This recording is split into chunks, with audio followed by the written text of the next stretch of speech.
like your own thing. By thing I mean texture painting, like behind us. Now you've seen it. Go for it. Now, let's talk about purple. So, I'm going to put paper again onto this. So this was what we did last week. This was our painting. If you weren't here last week, we painted without paint. So we used items around the home or outside that could make colour. So I made this out of a spinach. This was blackberry, and then sandstone and curry powder, and then some coal. So if you don't have purple, you could use berries. That's another way of making it. Hey India, how are you? So I'm going to do the same thing, just I've got a little bit of double-sided tape. I don't need much today. Now, if you want to copy something, like last week, how we just had that kind of pop plant in the background, do it. If not, what I'm going to do is I'm just going to paint brush strokes. They're just going to be pretty abstract. So I'm sticking that paper on. So we've got something I can hold up again. I really liked sitting down last time. It was so much easier to see what I was showing you. So that's why I'm doing it again. And then what we'll do is I'm just going to use the flat brush, and I'm just going to do different strokes, which I'll show you when I'm doing it, of the different purples, because we're going to make a bunch of different purples, alright? So, first thing is, I'm going to show you a whole heap of colours and what I mean when I'm talking about it. So, blues.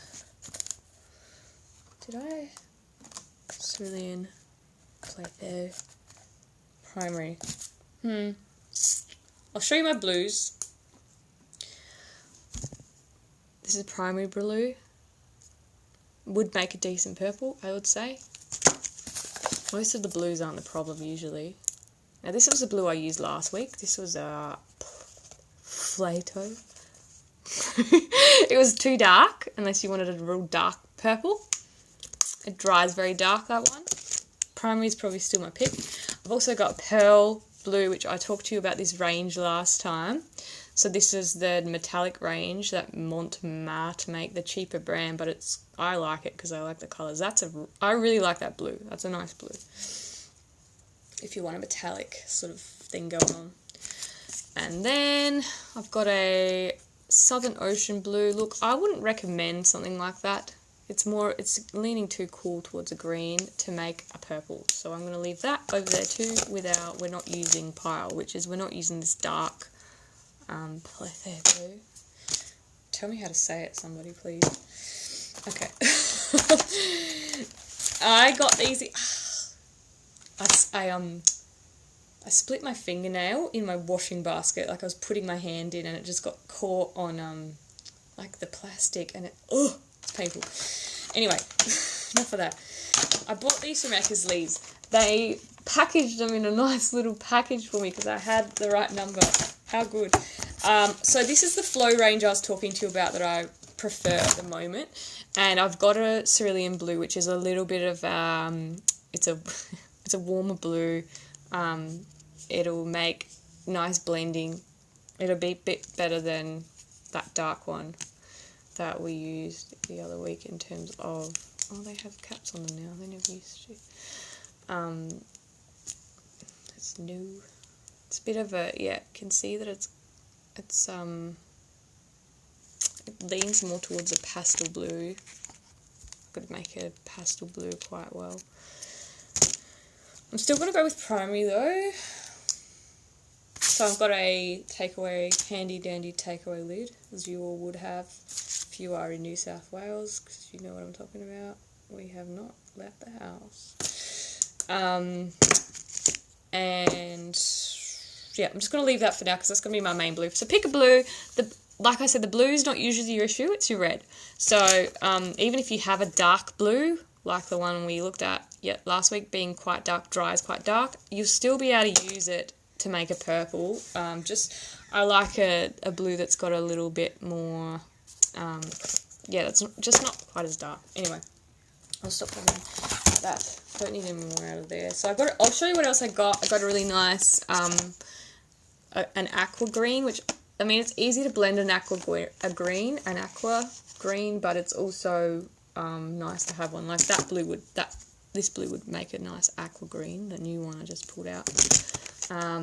But yeah, like it's good if you ever need aqua. That's the one, yeah, I think I told you guys last week, I don't usually buy pre-blended colours like greens, but that is a nice one to have on hand. And also, like I said, that purple that's in this range is nice. I like that colour. And oranges, no, I've bought oranges before and regretted it because they're always too fluoro for what I want. They're not warm, like yellowy warm enough. They're too red.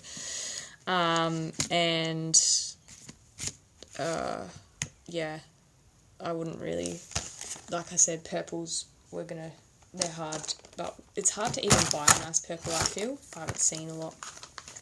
It's better to blend a purple, which is what we're going to learn. So, again, let's go through what won't work as well, which last week as well we used this Scarlet, or not last week, when we did the texture painting, and I talked about this the first time. The Scarlet Red is a very warm red, okay? So that, I know it doesn't really make a lot of sense, but let me compare it to like that. Can you see how that one on the right is closer to an orangey red, whereas this one is more close to a purpley red? So this is a warm red. Warm reds, you'll struggle to make a nice purple with a warm red, okay? So that's why I say maybe don't even bother with that if you're trying to make a red. I'm going to show you though as well. Sorry, not a red, a purple. I'm going to show you what I mean, but I'm going to put some of that on there and I'll show you because you'll all know what I mean in a minute. You probably did it in school, like you got given a set of colours and you didn't have the right red to make a purple ever. I remember that at school, not having... EJ, you were in my art class. I remember that. And I never could make a good purple at school because we didn't get taught this. I don't remember getting taught. Maybe I wasn't listening. It's likely. That's a cooler red. It's still very dark though. So it's similar to that Flow Platho. It's dark. It's still a cool colour. It's a cool red, but it's dark. So you'll make a very dark purple with that. I'm going to put that on the palette so you can see that. Now, if you have just one red and one blue, you can go ahead and start mixing. But if you want to watch this part, I'm just going to give you a few tips. Now, I'm not going to use the pearly red because that's a completely different colour. I won't need that because I'll use this instead. Okay, now remember when we talked about magenta? Magenta reds are closer to a burgundy. So this is quite similar to the other one I just put out, which was an alizarin red. I know Bob Ross can say it, I can't. So can you see how that is close to a purple anyway? So like a burgundy, or it might be called a rose, or a magenta. They are the best reds to make a purple with. So I'm going to put that on a palette too. I'm going to show you this in a minute, so don't worry. It's very similar, but it is a purpley colour. Now the other secret trick, this is one I did learn in art school, is, you wouldn't guess it, but fluoro pink. Fluoro pink actually makes an excellent purple with most blues. So if you are just not even sure what I'm rambling on about all these reds and it's confusing, just get yourself a fluoro pink. I'm going to put a bit on there. Obviously I really belted that out whenever I bought it. Art school probably. That's probably why there's not much left.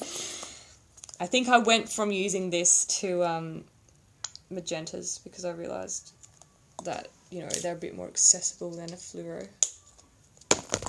Alright, so I'm showing you now what we've got on here. The fluoro, this is the magenta, this was Azilian red, and this was our scarlet. You can see compared to the others now how orange it looks, right? And whereas you just look at it in the tube, you're like, oh yeah, red. But then when you compare it to other reds, you see it is very warm, which is hard to make it purple. And then we've got our primary blue there, which is just a nice middle-range blue. Yep. And so I'm going to show you how to make a purple with those. Hopefully you've got something. I'm first off going to show you using the warm red, because this is probably where we're all struggling. Now, first of all, the amount that you mix together does matter as well. So if you just put on the same amount of blue and red, you're going to get probably a colour that you're not looking for. It's always better to start with a small amount and add slowly. Now, in this case, because purple is a cool colour, right? If you think about the spectrum of colours, you would know these sort of details from school. So you've got red, orange, yellow, green, blue, purple. Is that 6? Yeah, they're your basic colours to count. And 3 of those are warm and 3 of those are cool, to make this very simple. So the ones that are cool are blue, purple and green, right? So they're always going to be easier to mix together to make tones of each other. The ones that are warm are like your fire colours, so red, orange, yellow. So if you want to make a purple that's a cool colour, that means that blue should be the majority of that colour, because if you're adding a lot of red to a blue, it's going to be warmer. Does that make sense? Alright, so I'm going to show you, I'm just going to take, we're not going to make much of this, well I'm not. I'm just going to take a bit of that blue, put it over here, so that I can show you adding the scarlet. So the scarlet is the orange red, the very warm red. So there. And I'm actually going to put it not right next to it, like that, right? Now, I'm just going to put the smallest, now there's still a bit on my brush, I'm not even going to use that yet, I'm just going to blend it in with this. Now as you can see, because it is so warm, I'm going to a bit more, it does make a purple, but it's a very dark purple. Can you see that? Which is fine if that's what you're going for, but it can be very hard to get what you're looking for, because it is quite dark. And then I think if you were anything like me in school, you probably, or even post-school, probably added white, because it's too dark. I don't want it this dark, and you add white and it actually doesn't really make a difference, because it's still a dark colour, it's still a dark purple. So I'm going to show you on the paper what that looks like, and this is what I'm going to do. You can paint a picture, I'm just going to be doing lines. See that? It's almost like, I mean, it's a nice colour, it's very pretty, but it is dark, okay? If I add white to that, which, do I even have white here? Nope, never mind. Oh no, I do have a new white from this pack. I don't really need to open the white, because I don't want to get up. I will.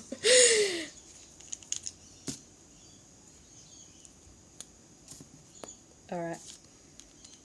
So I've put a little tiny bit of white on there. And if I add that to my purple that I created earlier, it makes a nice lilac colour, or like a lavender. But it's not really, oh gosh. It's not really what I'm going for when I want to make a purple.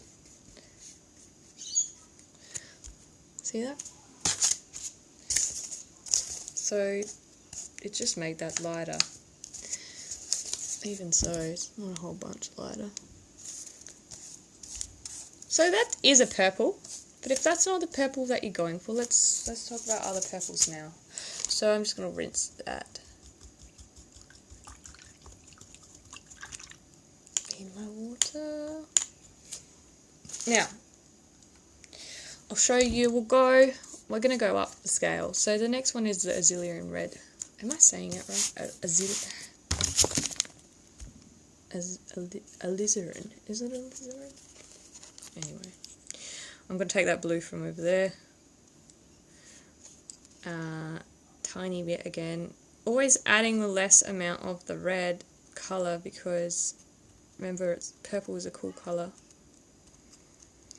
Again, this is quite dark, because the red is quite dark still, right? But again, it's made a better, I think, a better purple. It's a dark purple though. See that? That's a nice purple still. Now, I don't know if you saw my picture of the birds, but I guess that assignment that I did when I did that at art school was all about warm and cool purples. You had to pick a colour and do a study on it. It was like, okay, here's a colour, here's a picture, copy this picture. Now I want you to make those tones warmer, make those tones cooler, make them saturated of the same picture, but choose one colour so that you're not just trying to do too many things. So that one's again dark, but you can see that it is purple. So if you're looking for like a violet, indigo kind of purple, that works. But if you want something like bright purple, that's what we're getting to. Let's take some more of our primary blue, putting it over here. Now, I'm just going to take, this is magenta now, right one? I can take a bit of that and I'm mixing it with our blue. Now you can see already how that's mixing. It is vibrant. It is, yeah, it is a nice colour. And that is still quite dark, but I'll show you on the paper. You can see it's a bit more vibrant. Now again, of course you can add blue and play around with that, but that might just be a bit easier to make the type of purple that you're looking for. These are all fairly dark purples, but I'll do the, sorry, I will show you in a sec. I will do the pink one next. So the hot pink. Hot pink and blue. I'm not washing my brush between this time because it's got a nice colour.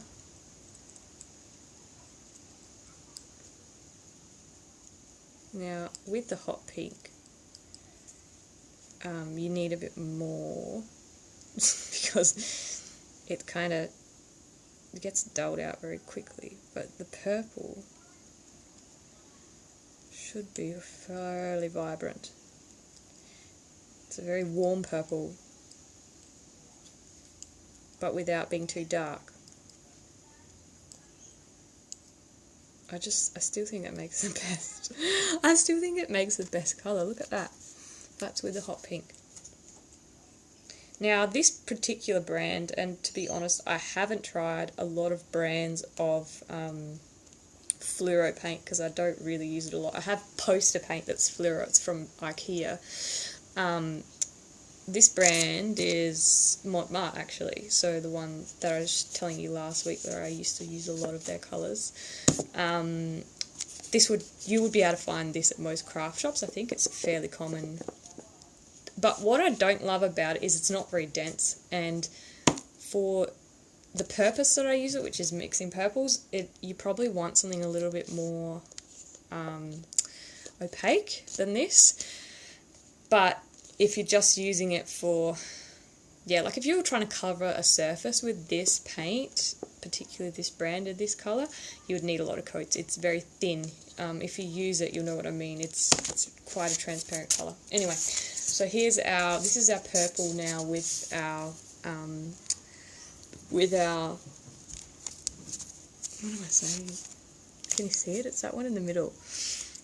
This is with the hot pink. Let's look at that. So different. So as you can see, like as you add different purples together, the other ones start to look like blue. But it was like when I was saying to you earlier, when you put it up next to, like when you put that scarlet red up next to something, it looks like red, but then when you put it next to like the other colours, it looks very orangey. So there you go. So the ones that we started off with, compared to that warm purple, they look quite dark. They look like an indigo colour. So it's interesting when you start looking into colour theory and like just putting colour next to each other. I I really loved, I have to say, it was my favourite class in art school, my chromatology, chromatic studies, I think it was actually called, which is studies of colour. I loved it. I had the best teacher. She was from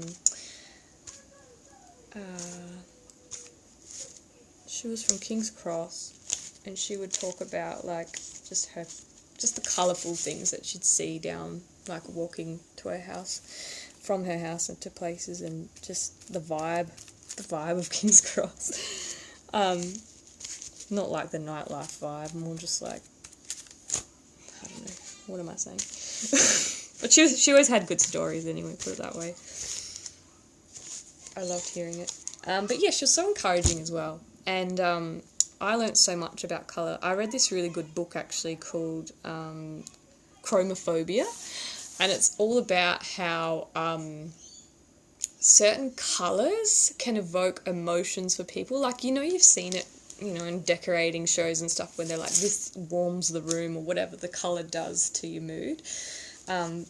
But this was more specifically talking about, like, if, for example, you had an experience where a certain colour influenced you in something. Let me try and think of an example. Like, okay, there was one person in this book, in the study, who didn't like white, because white really reminded them of guilt, because they were raised in a very, like, traditional... they had a very traditional religious upbringing, and white was like the purity colour, and so they felt this kind of like aversion to white because of that. And so like things like that where they had a bad experience that was associated with the colour, and so then having to like deal with that. So I've just done this. It looks cool actually. I'm going to keep playing around, so you can do the same if you like. I'm just going to check the time because, I'll talk for a bit longer, but we'll finish up soonish. So that's why I did purple, because I had this kind of frustration with making a nice purple, and I wanted to like overcome it. Like, what better time? So that's where I did that bird picture that I made during art school. I was really unwell at that time too, but it was a good class. We had a lot of fun in that class. So I actually just mixed the the magenta with the rest of that hot pink, and it's making like, it's more of a pink now, but because there's a bit of blue on my brush, it's more like a burgundy, not burgundy, it's like a maroon, pinky burgundy colour, mixing it with the dark one. Just play around with what you've got there. So if you've got some different reds or blues, I mean, blues are probably not so bad to making purples. Like, having the specific blue you need doesn't really matter, because you can use a dark blue. But it might be worth, getting a couple reds. I would always recommend getting a magenta, and getting a nice paler blue as well, so you're not always having to use white with it. See, that's a very warm purple. Does that make sense now? Because that is adding a lot of red, so it's a warm purple, whereas this is a cool, and that almost looks like a blue now, whereas that was purple before. I'm going to add some red to it. Ooh, that's making like a nice, almost winey colour. So next week, we'll be in lockdown still, in New South Wales. Painting with fingers, I think, is going to be next week, because I did promise that for this week, but I thought it would be too much. I didn't finish those letters either, by the way. Still have to do them this week. But anyway. So what you need to bring next week if you're coming is your hands,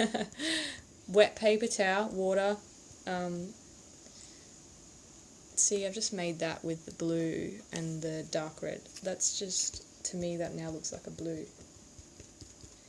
It all gets very confusing when you're trying to, like, match tones with it. Yeah. Oh, wow, it's very dark. So yeah, bring a surface, probably something a little bit thicker than paper if you have it. If not, that's okay, you can use it. Just, you will need to make sure you're not getting your page too wet. Paint, acrylics are good, poster paint's fine. I wouldn't recommend oils. And then I'm going to show you like some techniques first, very basically, and then I've got a painting I started with my fingers. I might try and finish. We'll see how it goes. Alright, I've just been adding and adding, but this is what I've come up with. I think it's going to look cool once I pull it off of the cardboard. So, enjoy painting with purple. I hope that you can find it in your heart to make a nice purple, make friends with purple again after this. It's a beautiful colour. Like, purple is just, isn't it? There's so many shades, like, you know, if you think of red, like, there's not, we have talked about a lot of reds today, but, like, something about, you know what I mean? Like, the purples. It reminds me of Salvation Jane or something. That plant. I don't know what it's called in New South Wales. Probably something else, because all the weeds I've found out here have different names. So, like, bindies. Probably you all know what bindies are. I didn't. They're just prickles. Burr clover. But you just can't say weeds. You're probably going to get it wrong, and then you get teased forever. Alright. So that's it, I think, for today. Let's leave it there. If you have any questions, as always, send me a message. Thank you so much for listening to me jabber on. And I will post during the week so that you know where we're at and what we're doing. I hope that you had some fun. I hope you relaxed. I hope you made purple. If you didn't, that's fine. If you just watched me, I hope it was funny. Send me a picture if you did paint something. I'd love to see it. I love seeing your work. I love just hearing that it's an enjoyable time for you, that you're relaxed at least, or taking some space. Enjoy the rest of your Father's Day. I'm going to rest. I've been doing deliveries all morning for my friends, so I'm like, I might just eat and watch TV. Yeah. Oh, I have to show you my hair. Mum, if you're still there, I put blue in my hair. I don't know if I like it, but I just figured that, like, it's hard to see it. It looks like grey almost, like, I don't know, I'll have to take it out. I just figured, like, no one can get their hair cut here right now. So, like, if I hate it, I'll just get a really short haircut. By the time we can go back to hairdressers, it's probably grown out to here anyway. But, I'll do it again next week, because I want to put more in it. I don't really like it. Like, I want it a bit brighter. And, you'll see me next week with my blue hair. What a weirdo. Alright. Take care. I'll see you soon. Have a good day. I'm out of here.